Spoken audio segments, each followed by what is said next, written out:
Thank you so much, Carrie, but especially thanks to each one of you that are here. This is an awesome group.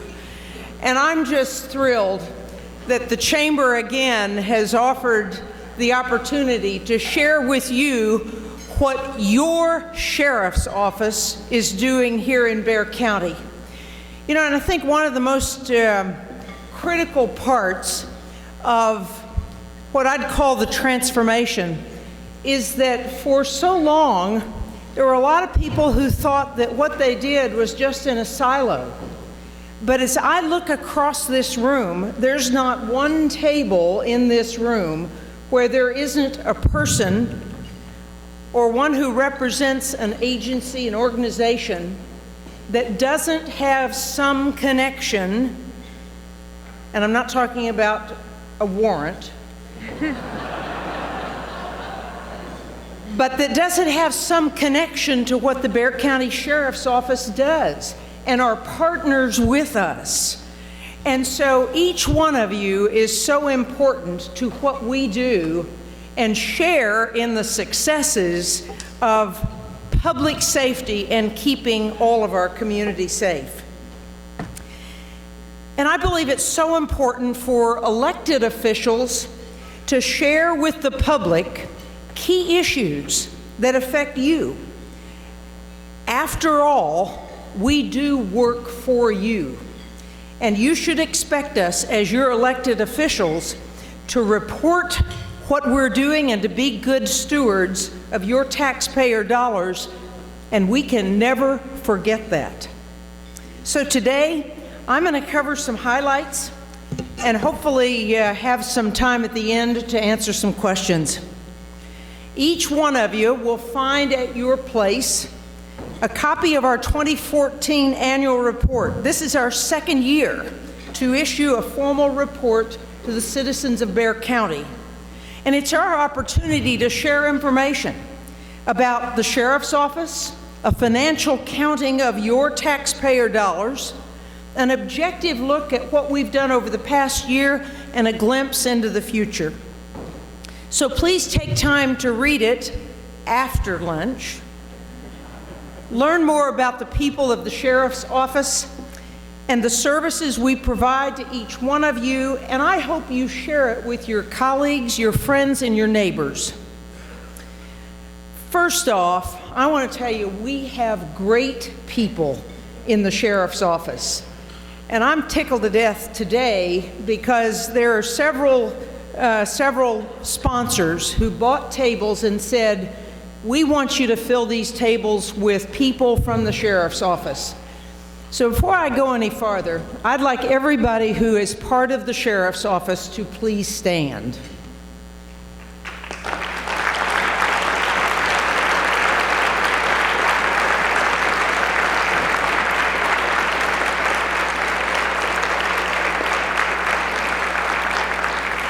And I can tell you that every single one of them is committed to serving our community and providing for your safety and security. I'd also like to give special thanks to our County Judge, Nelson Wolf, and to Commissioner's Court, and to County Manager David Smith, because their continuing support to the Sheriff's Office is instrumental in us achieving our mission and moving toward a vision for the future. So thanks to Commissioner Chico Rodriguez, Commissioner Paul Elizondo, Commissioner Kevin Wolf, and our newly elected, newest Commissioner, Tommy Calvert.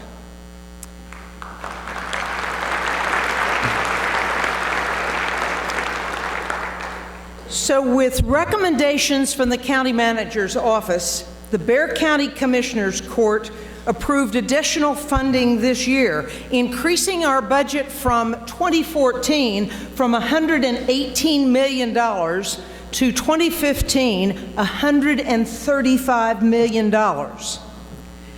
And the new budget includes much needed capital dollars for infrastructure and for facilities.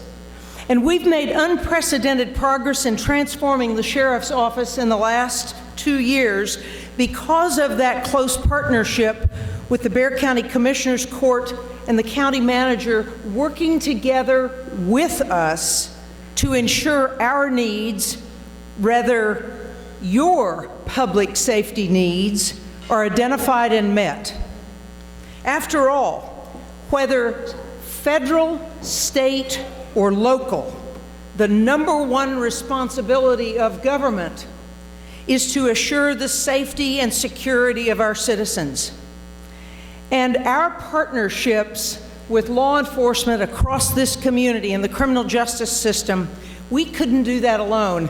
And I know that Freeman Martin is here. He's the regional commander for Department of Public Safety, and we are such close partners with troopers and with Texas Rangers. Freeman, where are you? Please stand. Thanks.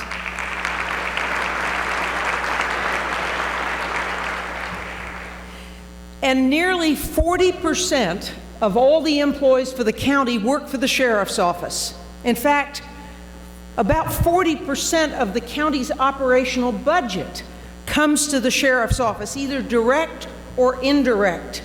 So this is big business.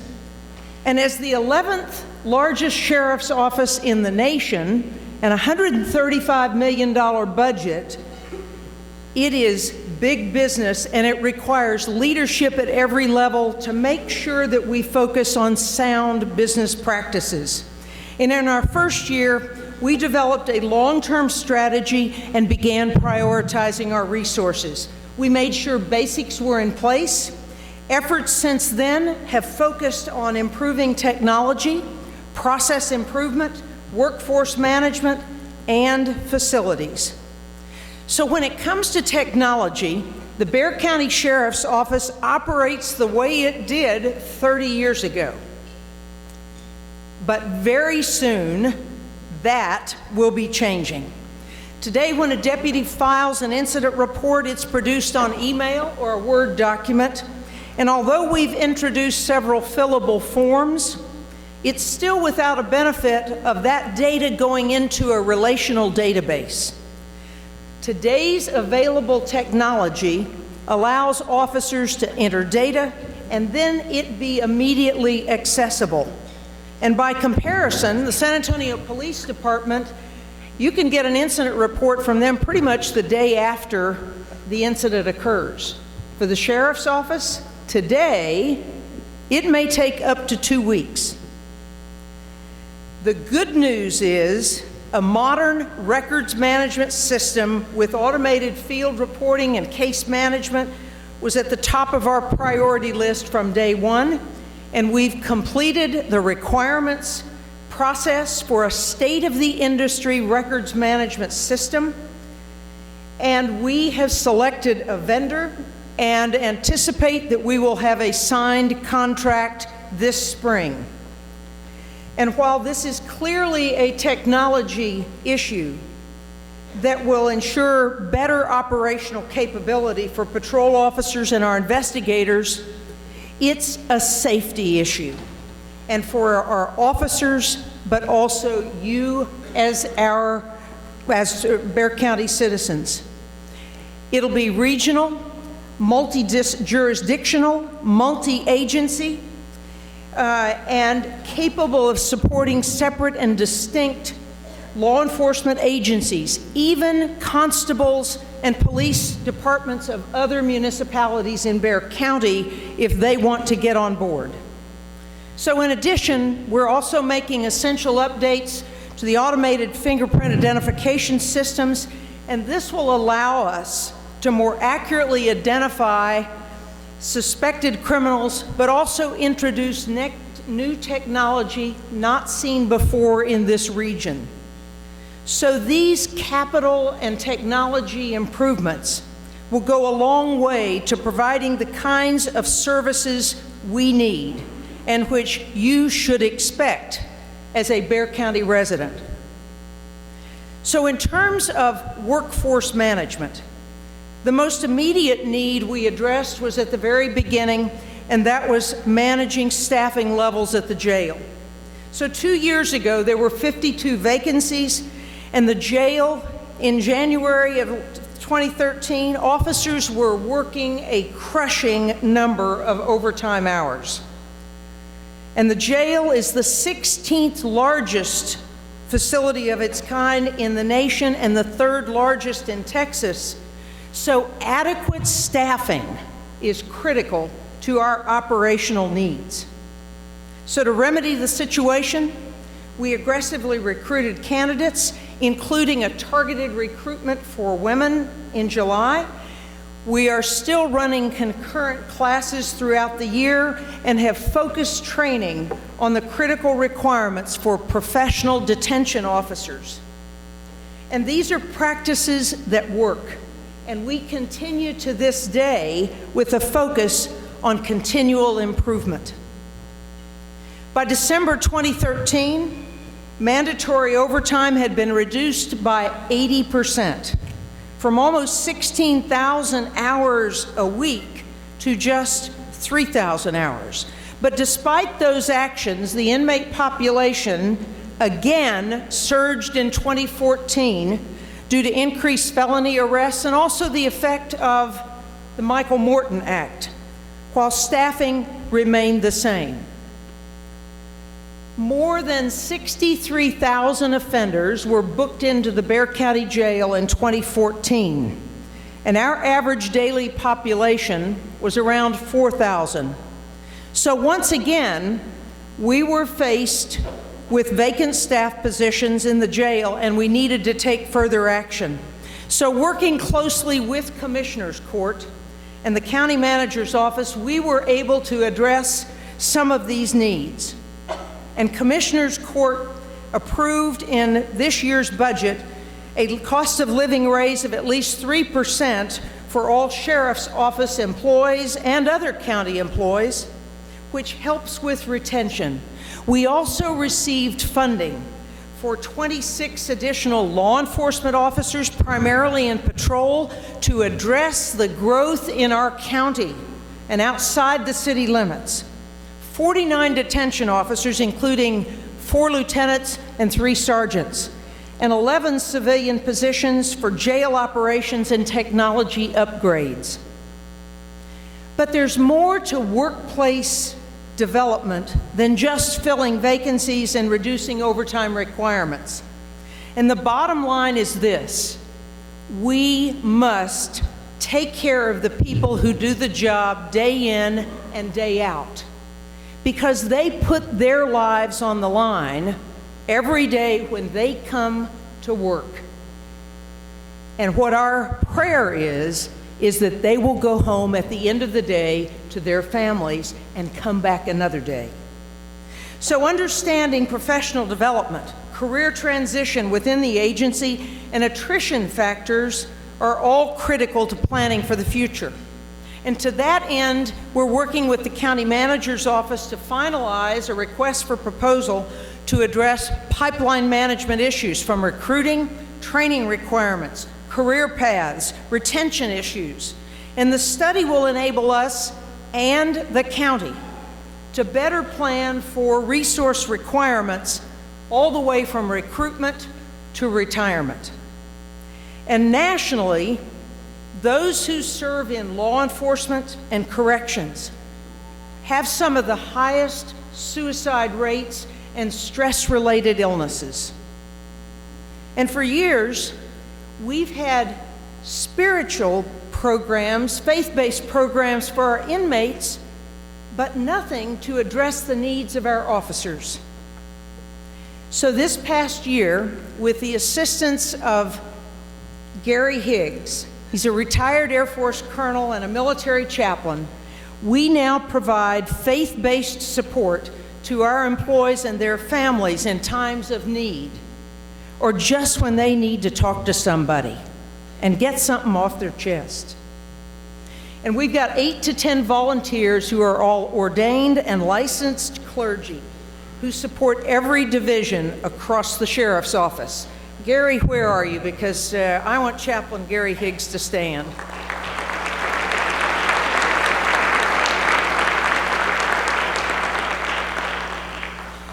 We've also enhanced the employee assistance program so that there are resources who have experience working with law enforcement to help us from a psychological services standpoint. So these programs are critical to the Bexar County Sheriff's Office and valued assets as we push forward with our goals and vision for the future. One of the top goals is to make the Bexar County Jail top-notch. And here's how we're doing. The Bexar County Adult Detention Center is in full compliance with the requirements of the Texas Commission on Jail Standards. And this is the third time the jail not only met state compliance requirements, but also passed it with no deficiencies.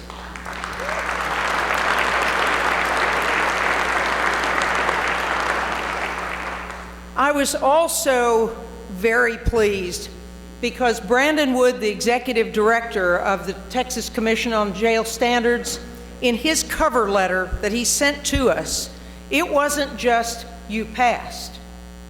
It was praise for the work that our adult detention center deputies and civilian employees have done, and the change in culture and how they have improved, and it was visible change in the culture and how we do business today. So all of you who work at our jail, thank you.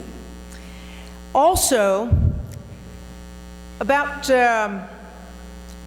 just 2 months ago, we also met federal standards, and Bexar County Jail is now in compliance with the Prison Rape Elimination Act that was signed into law 12 years ago to prevent, detect, and respond to sexual abuse and sexual harassment in jails and prisons.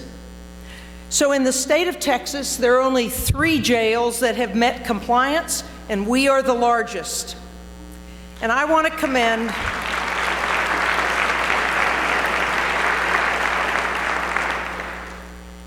to commend Monica Lugo. She's our PREA coordinator, and to say this was no small task is an understatement. Because of her work, we were ready. And thanks to you, Monica, and to all those who helped us achieve this goal and this milestone. Please stand.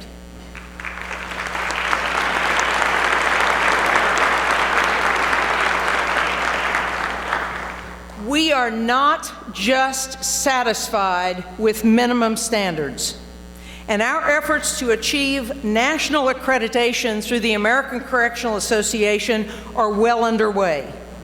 We will be the first county jail in the state of Texas run by a sheriff to be nationally accredited. And our goal is to achieve those requirements in 2017 when the American Correctional Association will be here in San Antonio for their winter conference. And we've got a head start. Over the past year, 44 of our officers at the Bexar County Jail have met national standards and earned professional designations as correctional professionals, and 3 officers have been recognized as certified jail managers.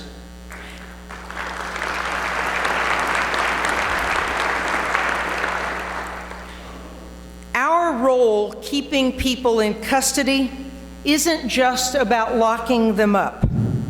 So while in jail, we want to make sure that those who have committed crimes also have opportunities to improve their education, life skills, and work skills. And through these programs, we assist inmates so that they don't return to the jail. And the video you're going to see shows several programs which are geared to assist inmates with skills they need to succeed in our community. So let's roll it.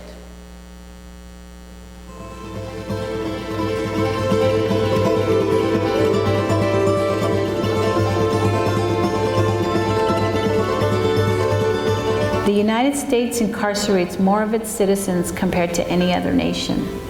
We have approximately 2.4 million Americans behind bars, and this is costing taxpayers nationwide $63 billion a year. Bexar County has approximately 4,000 in custody today. What we all need to remember is that 95% will be returning to society at some point. If nothing is done to help the trajectory of their lives while they are in our custody, what can we expect from them upon their release? Studies have shown that half will return to a life of crime if there is no intervention. On February 26th, it'll be 10 years since last time that I used any substance abuse and whatnot. And I'm married now. And it's kind of amazing where my life has changed, because I was really affecting our community in a negative way. And now I have an opportunity to give back and share what Bexar County Jail has to offer to other people and give them hope. And I wouldn't trade it for anything where I'm at now. I don't regret any of the choices that I've made since coming to Bexar County Jail. And it was actually one of the best things that happened to me.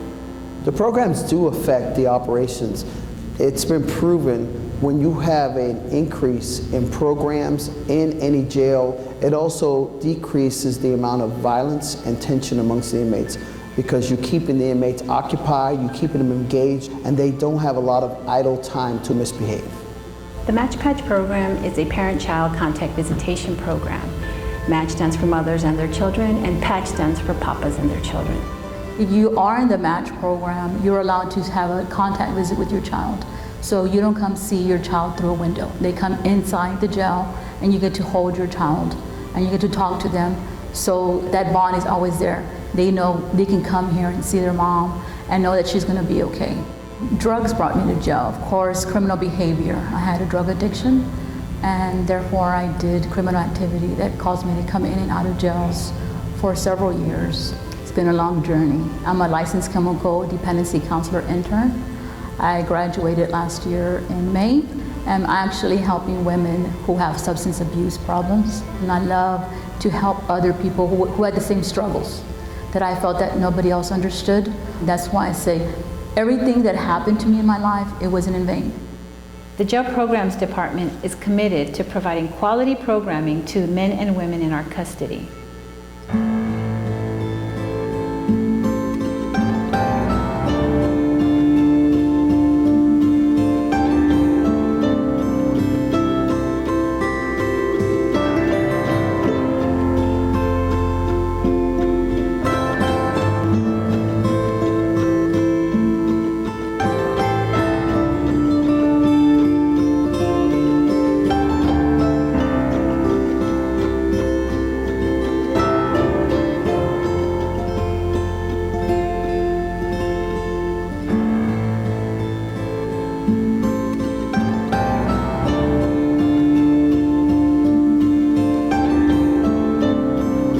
It is foundational. They still need, how do I do a checking account? How do I do life skills?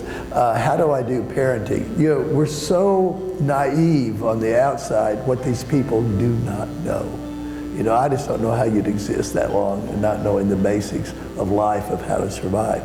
But boy, you give somebody the skills, number one, and let them know the difference. But number two, you give them the confidence that they can do better, and you'll see great results. The other thing I think is important for the public to know is that these programs are not paid for through taxpayer dollars. In fact, individuals are able to buy things through the commissary, snacks, toiletries that are better quality than what we issue. And so the profit on those items goes into the commissary fund, and we use those funds for inmate programs. We depend a lot on volunteers and also the nonprofits that support the programs that we provide. And so if individuals want to get involved, they could either contribute financially or they could volunteer. If through programs we can help someone never come back to jail, to give them hope that they can have a better life, I think that's what we all want. It's not just about locking people up and throwing away the key. It's in making sure that the time we have with them, that we use it productively and give them skills, education, new behaviors, new expectations, and hope for the future.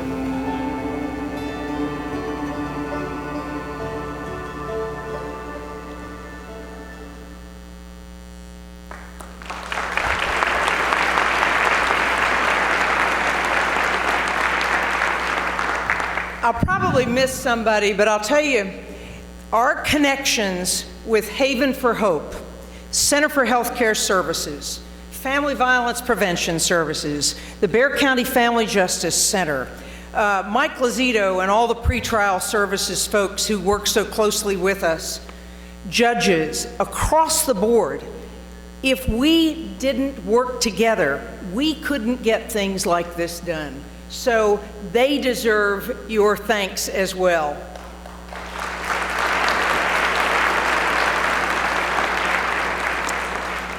So we want to assure that the Bexar County Adult Detention Center is at the top of its game any day, every day. And as we work to provide our work to improve our workforce, we also need to provide the environment, that is facilities, which enhance our ability to keep citizens of Bexar County safe. As I reported last year, the Bexar County Sheriff's Office has never had a permanent substation.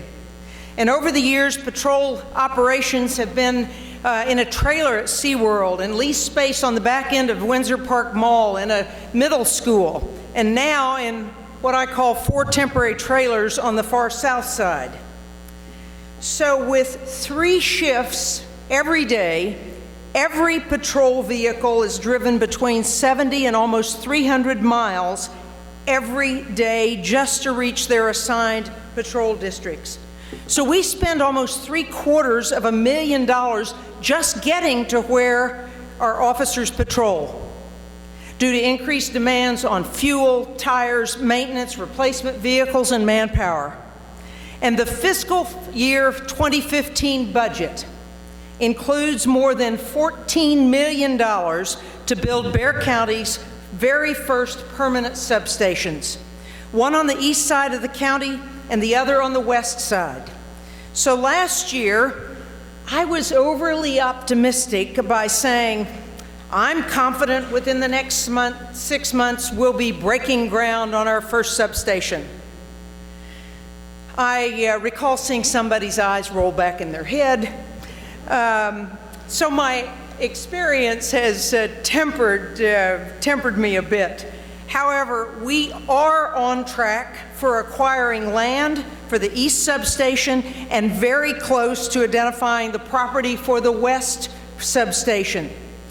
And in the meantime, it was important to address how could we move closer to our northern patrol districts.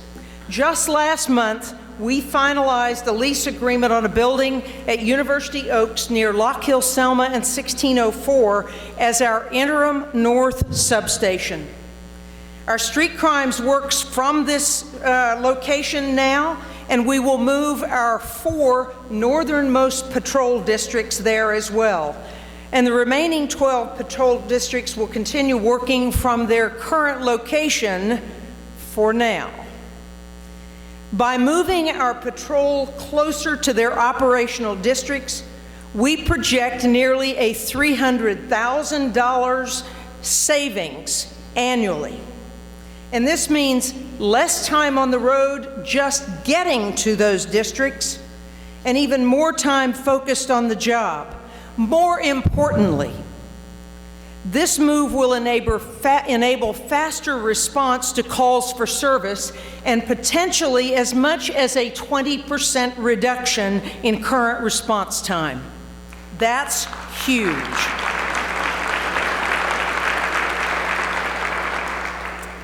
And right across the street from the new interim north substation, Bexar Metro 911 broke ground on January the 28th to build a 70,000 square foot state-of-the-art facility that will serve as a second regional emergency operations center, just like the one at Brooks City Base.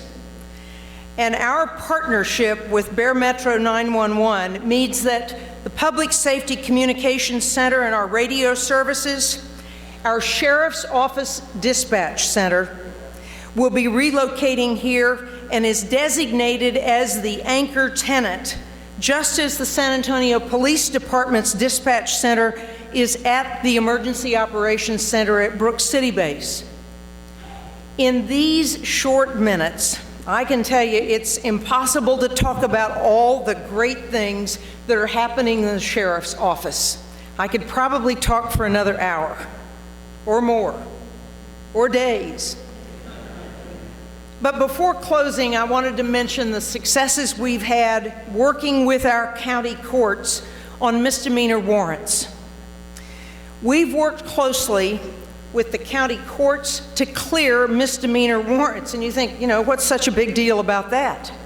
Well, 2 years ago, the backload for misdemeanor warrants, and that's breaking and entering, that's even first DWI. These are serious crimes, even as Class A and Class B misdemeanors. There were over 30,000 outstanding warrants.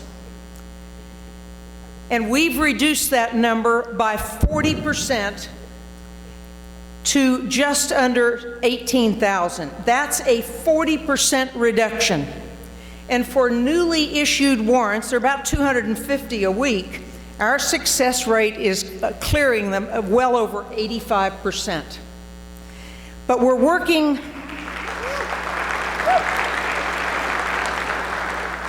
we're also working with the DA's office, with the county court judges, to clear many of those that have existed for almost 20 years. In fact, there's even one where the individual is 114 years old. I think we don't have to worry about him much longer. But we need to clear those out and make some assessments, so now it'll be down to a manageable level. So today, this is my second State of the Bexar County Sheriff's Office. And of course, with the advice and the consistent support of our Commissioner's Court, we've made significant strides over the past year. In the jail, in recruiting new members of the Sheriff's Office, improving professional development for all of our people, in using new technology to improve our records and field operations, and in creating and building new substations to relocate our patrols closer to their operational districts and closer to where they need to be to keep your neighborhood safe. We're not done, but we have a plan, and we're well on our way to continue improving your sheriff's office. It's my honor every day to lead nearly 1,900 professionals who are committed to the safety and security for the citizens of Bexar County. And all of us, I know, strive daily to increase the public's confidence in our agency.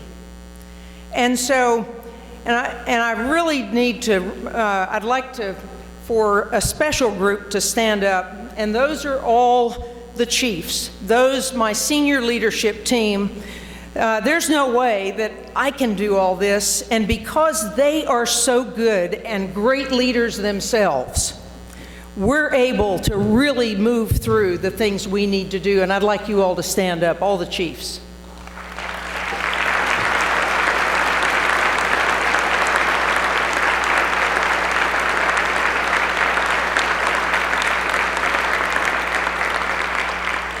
And to the members of the chamber, again, thank you so much for your continued support and all that you do to promote the good in our city and in our county and throughout our community. Thanks for your time. Thanks for your support. And if we've got a few minutes, I'm glad to take some questions. Okay, who's thought about a question? Yes, ma'am. Susan.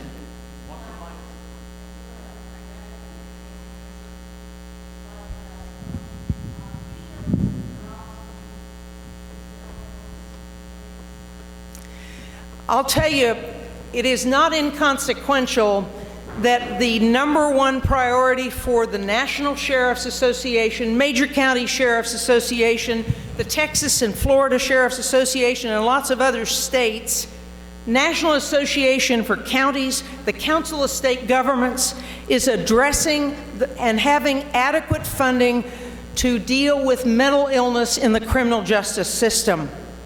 Right now, today, 4,000 inmates, just over 3,700 inmates, but 800 of them have some level of diagnosed mental illness. And 60% of those, almost 500 people, have been in and out of our jail 5 or more times. It's a matter of addressing the issue at the beginning. It's a matter of making sure that we can identify those who need the help and get them into community services and address those needs, because jails are not a place for the mentally ill. And so I'm pleased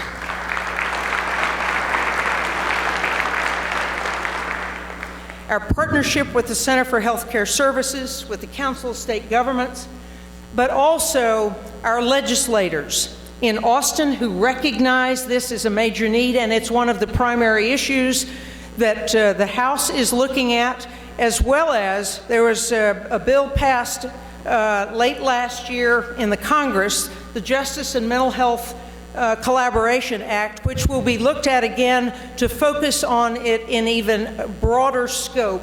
So I'm pleased that both in our Congress, in our Texas legislature, and here in our community, we recognize what the issues are, and we are helping to deal with those. Thanks for asking the question, Susan, because it's a really important area. Jim. First, thanks for the job that you do. Regarding the courthouse itself, could you tell us a little bit about what your officers do to maintain a safe environment there?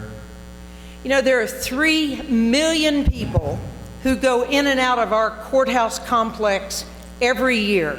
That's our seat of government. So we've got to make sure that it's safe for those who do business there.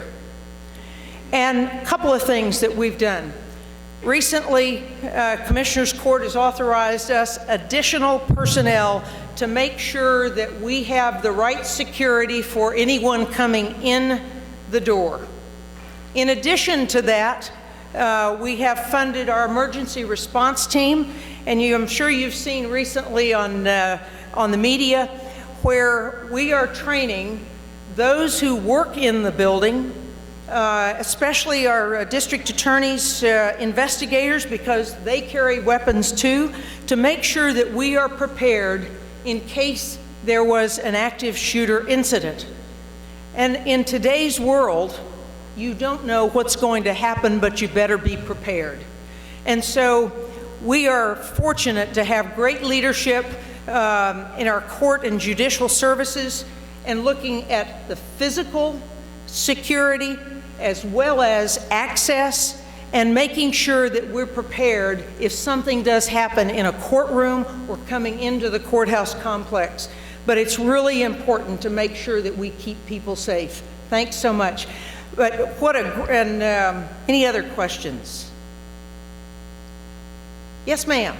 Marta. I don't have a question, but I do have a statement. Once again, and I think I've said this to you before, thank you very much for bringing domestic violence intervention and prevention to the jail. It had not been done in the past. Thank you very much for giving the attention that it deserves. Thank you.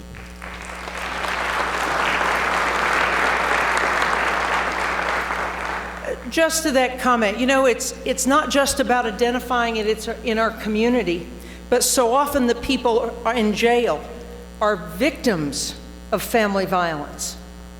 They're the perpetrators as well.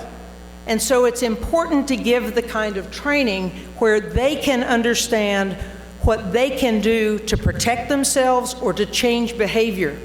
The other thing, and to the mental health issue, every single one of our officers, whether they are serving in detention or whether or not they are serving in law enforcement positions, are trained for crisis intervention, because generally they are the first people, whether or not it's the San Antonio Police Department or the Sheriff's Office. We deal with people on the street who maybe it's been identified or not, or it may be PTSD, it could be autism from children. So looking at issues where people respond in a different way so we know how to address it. One more thing. In 2009, every one of our mental health officers were trained for crisis intervention. Before that time, on an annual basis, they had to use force over 50 times a year to take into custody mental health consumers. Since 2009, they've had to use force 2 times, once in 2012 and once about 10 months ago. If that doesn't say why it's important, I don't know what does. But again, thank you so much, but especially thanks to all of you who serve this community in our sheriff's office in whatever role and capacity you do. And thank every one of you for what you do to support us. God bless.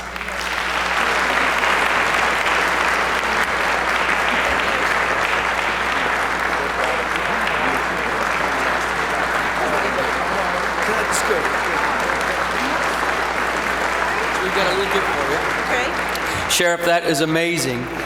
You know, you have brought a level of professionalism that is refreshing and is taking our operations there at the Sheriff's Department to another level.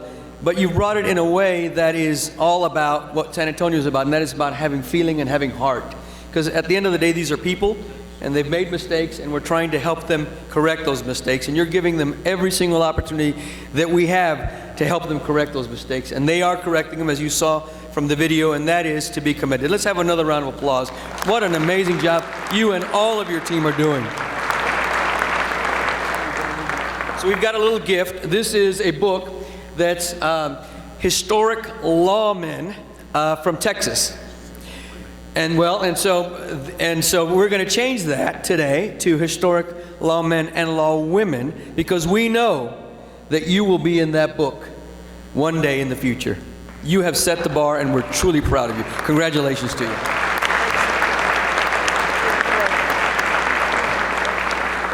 Ladies and gentlemen, thank you all for being here. Now you are equipped to know what's going on at the county, and so you all can be emissaries to go and tell the story of how well our office is working and how we're taking it to the next level. And with that, we stand adjourned. Thank you all for being here.